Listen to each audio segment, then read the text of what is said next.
uyğunluq pozulmuşdur. Yəni bizdən yanlış bəndlər istəyir. Bir-bir bəndlərimizə baxaq.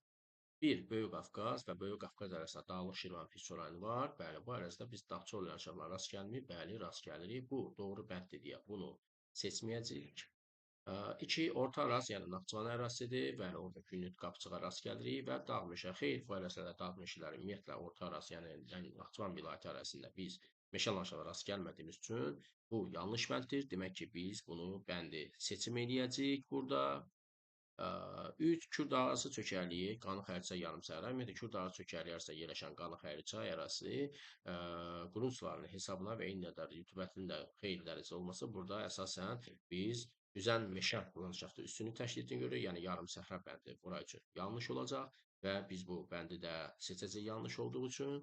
Lənkəran, Talış dağları, bəli, bu doğru bənddir. Talışda, Lənkəran vilayəti arasında Talış dağları Fiçor rayonu var və meşələr də dağ meşə landşaftda var burada. Bu doğru olduğu üçün bunu seçməyəcəyik. 5, Kiçik Qafqaz, Gəncə, bəli, Kiçik Qafqazda Gəncə Fiçor rayonu var və eyni də Dağçı Məlanşa rast gəlirik. Doğru olduğu üçün yeni seçim etmirik. Lənkəran əslində Lənkəran Fiçor rayonu, yəni düzənlik relyefə malikdir və düzənlik isə burada düzən meşə ola bilərdi. Dağ meşə olması yanlış bənd oldu. Demək ki, biz burada doğru bəndlər kimi götürəsi olduq 2 bəndini, 3 bəndini və eyni zamanda da 6 bəndi. Doğru bəndlər 2, 3, 6.